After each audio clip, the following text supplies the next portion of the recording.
a little disappointed. It's Grub Delver to me, man. Grub Delver to me. All right, here, since I'm familiar, I'll give you the Grub Delver deck list, so you can go ahead and study up. Grub. So, in addition to the usual rug colors, we also have black. So we're merging kind of the two decks. My goodness. All right, well, we'll see what happens with... Oh, and look at that. Yep. This is... We're familiar with this. Mr. Edward Song, he was in round 10 action yesterday in the Standard Open, lost to Adrian Sullivan in the win-and-in, and gained a bit of notoriety for having all white border cards. Yeah, Eddie Song really likes his white bordered cards, as you can see. When he finds black borders, he literally scrubs them off. Perhaps the most amusing part about this board is not that he has a white border Delver of Secrets, but that he also has a white border checklist card. Yeah, that's my favorite part, actually. That he felt inclined to use in his main deck instead of the Delver itself. I wonder if the backside of the Delver of Secrets is also white bordered. Oh, it better be. I should hope so. So these players, they're not 5-0. We are here in round 7 action. Let's make sure we get the correct... Oh, record. He does flash the white bordered backside. Did he? Perhaps Ed had also questioned, is the backside white bordered? Lightning Bolt from Ed takes care of Eddie's there's just white borders all over the place. Yeah. He didn't have to do too much work on those dual ends. However, you know, maybe he could buy some beta duels, scrub those down if he really wanted to. Oh, people are rolling in their graves. He fetches with an Arid Mesa. Okay, so 6-0 is the records for both these players. Yep. Undefeated. Edward Song, after a heartbreaking loss for the top 8 yesterday in the Standard Open, bouncing right back. That's what we want to see. The heart of a champion here. Shaking it off, playing, and so all of his cards white bordered. Yeah. That must take quite a bit of time to do. He said it takes him about 3 minutes a card, I think. Wow. I asked him about it, yeah. He just puts some acetone on a cotton ball, some masking tape on the card, and then he just goes at it. So you interviewed this gentleman yesterday? I asked him in passing. Yes. Morbid curiosity. What's up? All right, well, Stoneforge Mystic does not resolve. Ed Leung has the daze. He has returned his volcanic island back to the battlefield. Eddie is actually in a pretty good spot here, even though his first 2 threats have been answered, as he's playing, this blue-white-red Delver deck, and he's actually, can tend to just pin people on their mana. That's what these tempo decks try and do. And one of the trade-offs Eddie has made in going to, or I should say Ed, has gone to who's Eddie? Yeah. What are we gonna call these guys? I know Edward. I know Eddie's Ed? song, so that's how okay. I've become familiar with him. So he can actually pin down the 4-color Delver deck's mana a little easier than the 4-color Delver deck can pin him. The multiple colors make it that way. For example, you can take that Volcanic Island. Our Grub Delver player can actually not play a number of his creatures off of Volcanic Island. Tropical Island, however, opens up some possibilities. Delver of Secrets. Leads Delver of Secrets. He appears to be sitting on a few other options. He's got, I see at least a Brainstorm, a Spell Snare, and a Stifle in his hand. This is gonna... AJ Soccer, I don't know where you are, but it looks like Ed Leung is about to do an end of turn Brainstorm here to set up Delver of Secrets, but is going to have to redraw one of the cards he puts back, so that always gets AJ in I actually don't think that's what's going to happen, because if he does that, Eddie's Song on the right can simply fetch up Volcanic Island and Grim Lavamancer that Delver to death before he'd ever even untap. So he actually needs to hold open that Volcanic Island at least until his upkeep in order to be able to stifle Grim Lavamancer's activation. But that's a losing battle anyway, right? Like, too much stuff in the graveyard. Yeah, you'll eventually lose that Delver unless you have a Bolt or something of your own. So I don't really know what his plan actually is in playing this Delver in the first place. So you upkeep. I'm just going to go for the natural... Reveal Spell Snare. How lucky. And he can still potentially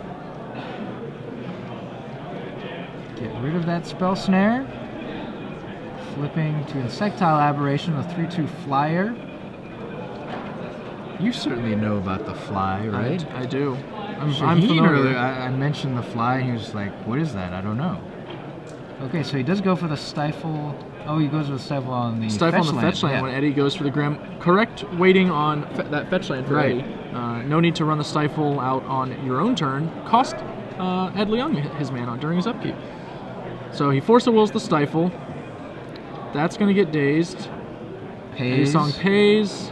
And another daze. Wow, three total dazes now. That's brutal. All foil here as well. Surprisingly, the white border lightning bolts. It's a pretty tough exchange for Eddie Song here, even though it, kind of was technically, I guess, a parity trade. The Delver's not going to hit him, and if he doesn't have another fetch line to find a red source, he might actually be in trouble. If he draws a red source here, then it might have been all for naught, but doesn't. Ed Leung recovering from the damage the Daze did to his mana, and he's got access to spell snares now. He still has that Brainstorm, and he has another Delver of Secrets. That's a nope from Eddie Song. I brick. I'm in trouble. And the other Delver flips into Insectile Aberration. A fourth Daze is going to make things tough as Eddie Song is stuck on mana. So, needs to find it now. This is the turn. And he packs it up. Oh, not quite. No, looks like he was accidentally reaching for his graveyard, but just caught a card in his graveyard with his draw step. Not packing it up. Now he packs it up. Yeah. Always wait for the attack, right? Yeah, wow, that was tough. When you see a Delver of Secrets get cast headlong into a Grim Lavamancer, you don't think that Delver of Secrets is going to attack for lethal damage. No. But that's exactly what we saw happen. The Stifle on the fetch land, defending the Delver of Secrets from the red mana source, gets it done in quick fashion for Ed Leung. Yeah. You know what I think happened there? He drew that black bordered Misty Rainforest, and that's why he lost. That's my theory. What? Eddie Song? Yeah.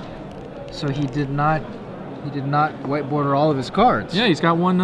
He's got one left in there. Well, yeah, that's no good.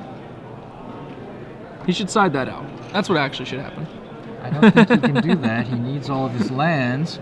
He also needs to find more answers, perhaps, to Delver of Secrets. What is this? Fire Covenant? Can we get a Fire Covenant up on the screen? Fire Covenant is a delightful card. This is an Ed Leung sideboard. It's basically a life-costing Arc Lightning, but lets you go a little big. Fire Covenant, 1 black red, you can pay any amount of life and Arc Lightning that life among creatures. However, you cannot nab the opponent. Very important to note. It's not just a hatred part 2. It's primarily a card that has seen a little bit of legacy play in recent months, I guess, but it's a weapon against a lot of these swarm decks like goblins and elves. It can basically be a Pyrokinesis that instead of paying cards, you pay life. Interesting. So there's 2 copies of that for Ed Leung. So Pyroblast, Spell Pierce, Flusterstorm, Submerge are other cards he has access to. Nothing spectacular here. I think he's most the Ancient Grudge for the Stoneforge Mystic package. I think he's most interested in that Ancient Grudge, the Life from the Loam. And maybe he might want some Spell Pierces and Flusterstorms if he decides he wants to start fighting over cantrips. But I don't really like doing that from the draw. So I probably would not be inclined to. I like Life from the Loam and Ancient Grudge, though. Moving over to Eddie Song's deck list, his sideboard is a little scattered. But he does have access to 2 Rest in Peace, which he'll certainly be bringing in. He's also got a Singleton Submerge. Maybe 2 Pyroblast. Again, he can decide he wants to fight over some cantrips if that's something he might be interested in, along with 2 Flusterstorm, and he has a sort of Feast and Famine as well. Cards I don't think he'll be bringing in: Surgical Extraction, a couple of Wear Tears, the 4th Force of Will, a Meddling Mage, a Mendelian Click, and a Detention Sphere. Those aren't that interesting. I've seen a couple of Meddling Mages today. So there have been a rise in this technology, Glenn? Or is it just a tribute to Chris Pikula? Do you know, can you tell me, did he make top 25? No, he did not. He finished 33rd, though he did win the match that he thought might get him inside of the top 25. Yeah, it's certainly a heartbreaking dagger. Chris Pikula was on the Hall of Fame ballot up until this year, scheduled to fall off the ballot. Unfortunately, he was what, 4th or 5th place in the balloting? Yep, very 4th. close. I think the math put him like 2 or 3 votes outside of it, actually. It was very close. But he was given a sponsor's invite. A special invite. Special invite, excuse me, to Pro Tour Theros in Dublin. Is kind of to see if he could get back. Get enough points to stay on the train. Yeah, he has 135 lifetime pro points, at least he did going into Pro Tour Theros, so he needs 150 based on the new rules to stay on the ballot. In order to make the ballot again, yeah, and that is not 15 pro points for a top 30, I should say, you know, he got 33rd, so not even a top 32, a top, I guess, 64 finish. I think he'll wind up definitely some points short. I believe it's 5 or 6 points for that range. A lot of people rooting for him, though. Yeah. All of his past compatriots, you know, talk about his sportsmanship and how he spoke out against cheating. We've seen him on the Open Series playing Legacy primarily with Rug Delver, top 8 at a couple of Opens on the East Coast. He's always been a fantastic guy to talk to, very polite, very humble, too, when you ask him about the Hall of Fame. Yeah, it's actually, it's funny because I remember, you know, reading Magic magazines way back in the day, like in, you know, early high school, middle school even, you know, and Chris Bakula was one of the names you read about. He was, you know, all over the place. He was a good role model player that was being marketed at the time, and he was also, you know, played in a lot of invitationals. So, not to mention, he did win one. Yeah, we're going to talk about him because he is the original medaling mage. Several have been printed since then without his likeness. Yes, but that one is his, the very first one. Yeah. And he owns the original painting for that. Well, of course. Very nice. I would too. Well, it's not of course. He didn't even think of it at the time when they printed the card. Really? Years later, he's like, oh, painting, yeah. And had to track it down. And the story, I believe, is that one of Mike Leung's friends or business partners actually owned it. Huh. And that was where they finally caught up with it and made a deal. Interesting enough story. I would certainly go after the original art for anything better than my likeness. I mean, not that that's, you know, going to happen anytime soon. I'm just saying. I believe the original art for Goblin Lackey was on sale recently, Glenn. That's just mean. That's mean-spirited, Ricky. Oh, wow. Gosh. I can't remember who owns it, but people were talking about it on Facebook, and Jim Davis, a noted Goblin player, was tagged in it, and I think he said, you know, just don't really have the money for that right now. Maybe one day. Maybe one day. I mean, Goblin Bookie, I know, went up relatively recently as well, right? That's probably more, you know, like one of our buyers. Yeah. Those guys love to gamble. All right. The Eddies are almost done shuffling up here, it seems, for this tempo mirror. You just call them the Eddies? I did. They're the Eddies. It's like an award show now. Ed and Eddie. Also hand out the Eddie Awards. A television show. Yeah, I know there's some kind of Ed and Eddie cartoon show. I can't say that I've watched it. I believe it's a crass animated feature, if I recall. And you don't watch it? Ed and Eddie are director Shoebox, large fan of the show, claims. Biggest fan. Wow. Apparently, yeah, who knew? He's actually wearing the t-shirt right now. What a coincidence. Ed Leung has his 7 there. He's waiting until Eddie's song decides what to do. I see that Misty Rainforest in his hand right now. Uh-oh. He didn't take it out. So you were saying based on the black border card, he's going to lose. I can't rule it out. This is the science we've come up with here on SCG Live. Several people are tweeting again as yesterday on hashtag SCGMKE, commenting about the white border, all white border Eddie Song deck. So they're going to look, lightning bolt, naturally white border, and flip to, there it is, insectile aberration. You said it before. That's a nice start here for Eddie Song. Obviously, Delver Lightning Bolt beats just Delver for the start, and he's likely going to drop a land and go ahead for the bolt on his main phase, I imagine. Plays a land to play around the days. Yep, and there it goes. What do you think? What do you think about fetching here? Don't you want to play around stifles as well? If the question is if he's going to fetch his only Tundra, then he might risk running it headlong into a wasteland, and perhaps he's wary of doing that. But that should also tip off to Ed Leung. If that's the case, then he knows Eddie is likely light, and now he's going to more aggressively attempt to stifle that land if he can. I don't think that he can, though, so it looks like he's just going to play a target. The great tension, wasteland versus stifle. What do you play around? You got to pick and choose your battles in Legacy, and usually I would choose to play basic lands. Yeah. Just don't want to think about that. That was what first drew me to Blue-Red Delver as a deck in Legacy. The fact I could play a aggressive tempo deck that didn't get Wastelanders stifled out. Ed Leung goes with Nimble Mongoose instead of Tarmogoyf, choosing to also play around Daze. Yeah, we haven't seen very many Nimble Mongoose Delver decks in recent months. It's not a prime racing tool against a flipped Delver. The Nimble Mongoose takes a little while to grow unless you're packing Thought Scours, and since we have Edwin Leung's deck, we know that that's not the case. So he's just going to have to fetch and cast his way to Threshold.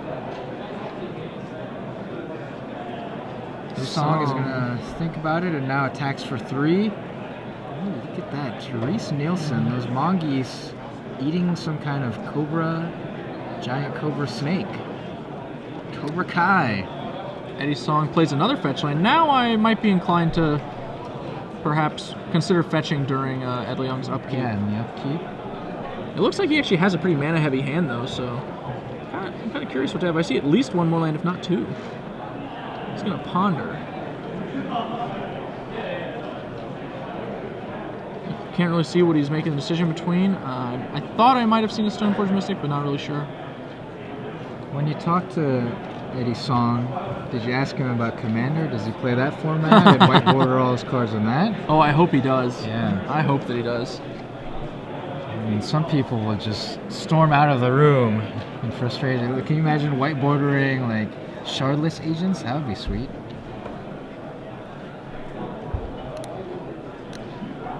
Alright, so he's still looking at the 3 cards from the Ponder, trying to decide what to do, what order to put them in, or whether to just throw them all back. Yeah, it looks like a tough ponder. We need a Ponder Cam.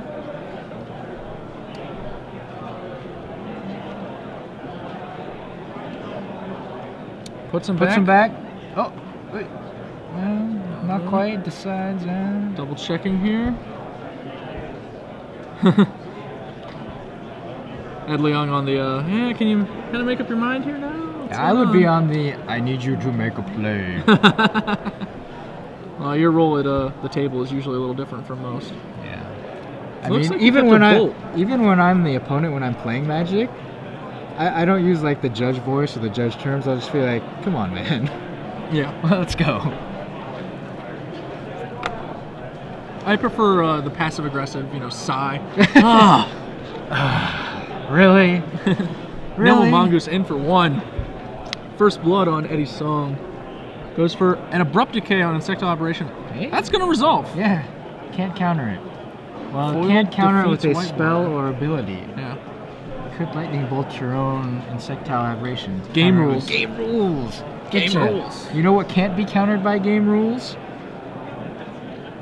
What can't be countered by game Drake's rules? triggered ability. Triggered ability. Who knew? Judges know, because it's like, what? Eddie Song fetches, looks like in the end step. Doesn't want the rest of that ponder. Satisfied to have gotten, I believe, the Singleton Lightning Bolt in his hand. And there you can see as he searches, all white border all the time. I'm fine with that. At first I was very confused, especially in Standard. It's a little more natural here, because you've got some you're like, oh, I get it, he wants all of his well. cards to match his duels. Yeah. It makes sense. And that's certainly better than taking the old Sharpie to the duels, I feel. Sharpie duels are just I can respect the commitment here, It's an art form at this point, yeah.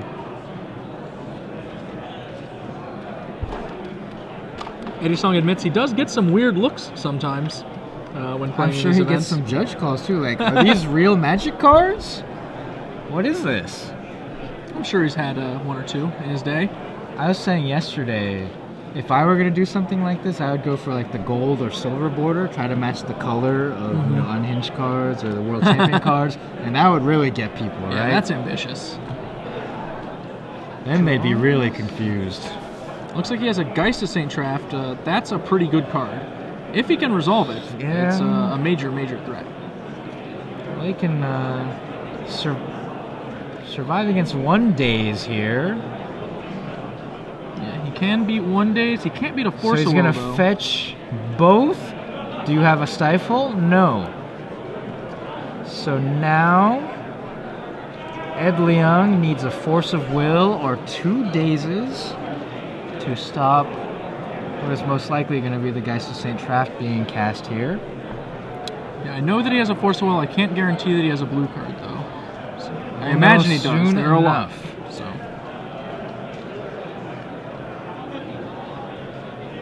Geist of St. Traft is in. Looks at his hands. And force of will. Yep. Stifle. Held that Stifle against all those fetch lands, and it paid off. I guess it's probably his only blue card if that's the play he made. And if we look at his hand, I believe he has Abrupt Decay Tarmogoyf left over, so that makes sense. Would Leung have played differently if Ed Song had cracked the fetches one at a time? Maybe, I don't know. Those were the second and third fetches he'd cracked within that turn cycle, so he had an opportunity to stifle that first one and didn't. It looked like he had just decided to give up and lean heavily on the Force of Will, which kind of an interesting card to see that he kept in, to be honest. So now we're up to 4 cards in Leung's graveyard, getting closer to threshold for the Nimble Mongoose. So now Deathrite Shaman. Yeah. Two Deathrite Shamans. That's going to do a lot of work here. Not an Abrupt Decay. He had a Tarmogoyf and a Deathrite Shaman. Drew another Deathrite Shaman this turn. Lands them both. Still holding on to his Tarmogoyf. Choosing to keep Eddie Song from being able to daze anything with these lines. Lightning Bolt clears one of them. Looks like we have a Jitte and I think a couple of dazes. So him playing around daze has really paid off. Yeah, this is a natural white border. It was in the event deck, right? No, not quite. What was that deck called? Rat's Nest. Rat's was Nest the precon you could buy with Imazaw's Jitte. You could go to Target and just buy a $10 Jitte. One of the better constructed precons, I think. You know, if you're ever going to do pre-constructed battles, Rat's Nest is up there. And there's the Tarmogoyf. There's the Tarmogoyf, art by Ryan Barger from Modern Masters. You get the size. Looks like, I think we have to double daze here, probably. Assuming that that is in fact double daze in Eddie Song's hand. I can't see that. Push it down. Okay, current size of Tarmogoyf is a 4/5. It is a Menghuo's Horde. He's asking, is this in play? Looks like it is. Okay. Menghuo's Horde, get in there. I feel like I'm being conspired against on this Portal one. Portal 3 Kingdoms. What do you mean? Egregious. Just because I asked you to put a Tarmogoyf match on camera this round?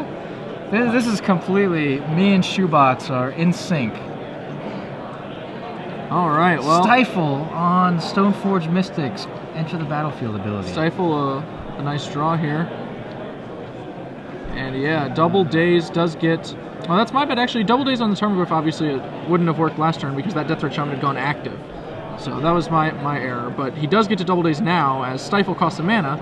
Deathrite Shaman can only pay 1, and the double daze is successfully countered the Stifle. So he's got a hope and a prayer now. If he can get that Batterskull down, Batterskull plus Jitte, it'll do the trick. It looks like Ed Leung may have peeled another nice one, though. I think he just picked a Vendilion Click off the top of the deck, which is pretty much a Stifle. Yeah, you click in response to the Stoneforge activation and just put their Batterskull on the bottom of their library. You can do it that way. He may go ahead and just click now, possibly, while the Stoneforge Mystic is still summoning sick. And that way he doesn't have to worry about Eddie Song getting tricky with him. Yeah. Like a Wasteland, for example, could put him in a pickle as to when to Vendilion Click. Well, you know Legacy players, they love getting their value and making Song use his mana and then doing the click. See, now Eddie Song passes turn, and Ed Leung's like, maybe I should have just played that click, because I could have just been beating for 3 with my click this turn. Yeah, so, and cannot even use his Deathrite Shaman at the end of turn, because he needs all 3 mana. And when he passes without using that Deathrite Shaman, that telegraphs to Eddie Song exactly what's in his hand. Very suspicious. He knows it has to be Vendilion Click and basically nothing else. Even Stifle, he would still use the Deathrite Shaman, so... Ed Leung on a Vendilion Click. To be fair, it's likely still enough to win this game because he can just keep holding, and Eddie Song can't activate the Stoneforge Mystic as long as he knows the click's look there. at going into the tank. Do I have to play into this? Yeah, you do. Combat sends in the monsters. Does that have threshold yet? It will if he cracks that Misty Rainforest. Currently it's 6. Yeah. Eddie Song, he sticks out his tongue. He's like, oh, this is so sick. Like, he knows the Vendilion Click's there. There's nothing he can do. experienced in Legacy, realizes what it means that when Ed Leung did not activate the Deathrite Shaman. Yep. And you see with the head shake, he knew it was there, but he had to go for it. Yep. He's being threatened with resolves, target you, presumably, is what they are talking about. There you go, get rid of the Batter Skull. Bottom. He wasn't actually being threatened with lethal damage there. He could have taken the 7, and the Deathrite Shaman can only deal 2 more, so he goes to 1. But since he can't gain life anyway, in any way that does any good, I should say, then he's in a pretty tough spot. And going for that play there, well, yeah. It looks like this one's almost all but sewn up by Ed Leung. And note, you know, if he had played the click on his own turn previously, he would have just won the game this turn. Would have been locked up. I don't think Eddie Song could have even really drawn anything that would have mattered. He could have delayed the game another turn, perhaps, if he peeled a Swords, but, you know, that's about it. Oh, Vendilion Click, the perfect card right there to deal with the Batter Skull situation. And deciding when to do it. Not an easy decision. No. And Ed Leung kind of got caught with his pants down there when he didn't activate the Deathrite Shaman, and Song knew what was up, but in some ways had to play into it because his back is up against the wall against this horde. Yeah, without a way to punish Ed Leung's slower Vendilion Click, he was just stuck. Niles Breacher to the main event stage, please. Niles Breacher to the main event stage. Gitaxian Probe quickly cycled by Eddie Song. Equips, attacks.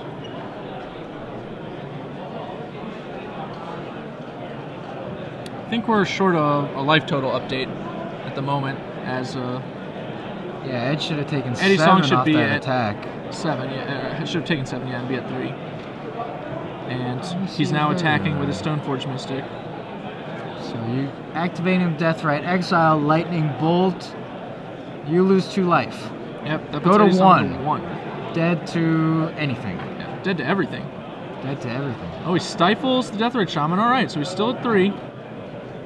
The Lightning Bolt's still in the graveyard, but that's significantly more than lethal damage on this board. The Vendilion Click trades with the Deathrite Shaman, or with the Stoneforge Mystic, I'm sorry, and that's the scoop from Eddie Song. Outdrawn pretty savagely on some key turns there. His double dazes were no good against Ed Leung's Deathrite Shamans, and he didn't see any Deathrite Shamans in game 1, so, you know, kind of tough to know that your dazes are not going to be as good as you think they are. All right, 4-color Delver, aka Grub Delver. Grub Delver gets the job done. How far are we, Glenn, from a 5-color Delver deck? Let's just do it.